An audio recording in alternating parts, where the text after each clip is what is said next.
আমি তোমাদের বলেছিলাম না যে চিলি চিকেনের রেসিপিটা আমি তোমাদেরকে দেখাবো, শেয়ার করব, তাই আজকে সেটাই নিয়ে চলে এলাম। আজকে আমি চিলি চিকেন বানাবার রেসিপি তোমাদের সাথে শেয়ার করছি। সব থেকে আগে আমি বোনলেস চিকেন নিয়েছি, সেগুলো আমি কিউব সাইজ করে কেটে নিয়েছি। তারপরে ধুয়ে রেখেছি ভালো করে, ওর মধ্যে নুন দিয়ে দিলাম।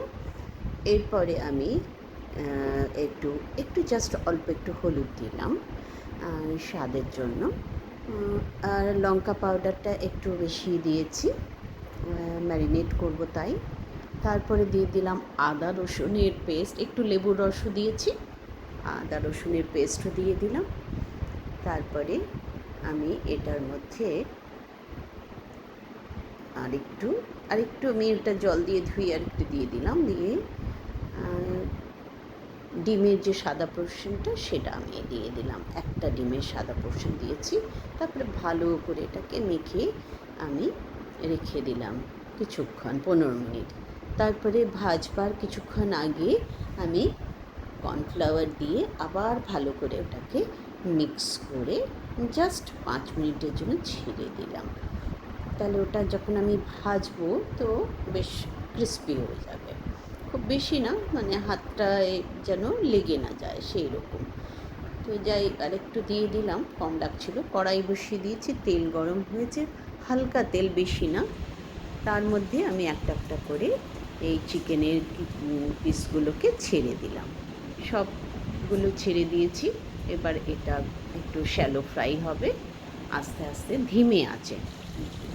এই দেখো কি সুন্দর লাগছে না। এদিকে আমি পেঁয়াজ দুটো বড় বড় আমি কিউব করে কেটে রেখেছি ছুলে, আর দুটো টমেটো আমি কিউব করে কেটে রেখেছি বাটিতে, আর দুটো ছোট ক্যাপসিকাম আমি কিউব করে কেটে রেখেছি, আর কিছু স্প্রিং অনিয়নও আমি একটু সাইজ করে লম্বা করে কেটে রেখেছি।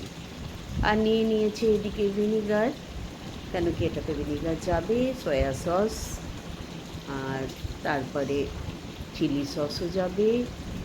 আমি তোমাদেরকে বোতলগুলোই দেখিয়ে দিলাম।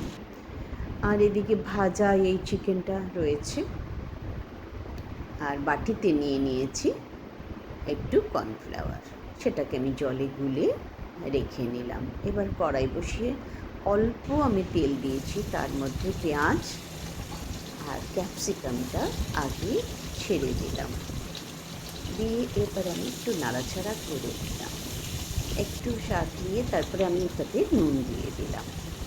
আর কিছু আমি 1 ইঞ্চির মতন আদা স্লাইস করে রেখেছিলাম, সেটাও দিয়ে দিলাম, এটা তাহলে খুব ভালো লাগে খেতে। তারপরে স্প্রিং অনিয়নটাও দিয়ে দিলাম, ভালো করে নেড়ে আবার আমি একটু দেখে নিলাম ঢাকা দিয়ে যে একটু হয়ে যাক। দেখলাম হয়ে গেছে, আবার নাড়াচাড়া করলাম। এরপরে আমি টমেটোটা দিয়ে দিলাম, কারণ আগে টমেটোটা দিলে গলে যেত তাই। আর 4টে কাঁচা লঙ্কা, মানে লাল আর সবুজ কেটে রেখেছিলাম, সেটাও দিয়ে দিলাম। এরপরে আমি দিলাম সয়া সস, তারপরে ভিনেগার, তারপরে দিলাম গ্রিন চিলি সস। এরপরে আমি দেবো একটু নেড়ে চেড়ে টমেটো সসটাও আমি এর মধ্যে দেব, আর চিলি ফ্লেক্সটা দিয়ে দিলাম, একটু ঝাল ঝাল না হলে ভাল লাগে না, না, তাই আমি 1 চামচ চিলি ফ্লেক্সও দিয়ে দিলাম। এরপরে 2 চামচের মতন আমি টমেটো সস এর মধ্যে দিয়ে দিলাম।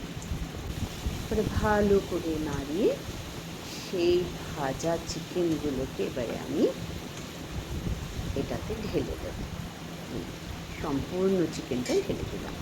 এবার বেশ সুন্দর করে নাড়িয়ে দেব যাতে মশলাটা চিকেনের মধ্যে ঢুকে যায়। একটু ঢাকা দিয়ে ধিমে আছে 5 মিনিট রেখে আবার ঢাকাটা খুলে দিলাম। কি সুন্দর হয়ে গেছে আমার চিলি চিকেন। একটু কর্নফ্লেক্সটা যেটা গুলে রেখেছিলাম সেটা আমি এটার মধ্যে ঢেলে একটু নেড়ে চেড়ে দিলাম। আমার ম্যাওটাও সেই চিৎকার করছে, আর কি বলি।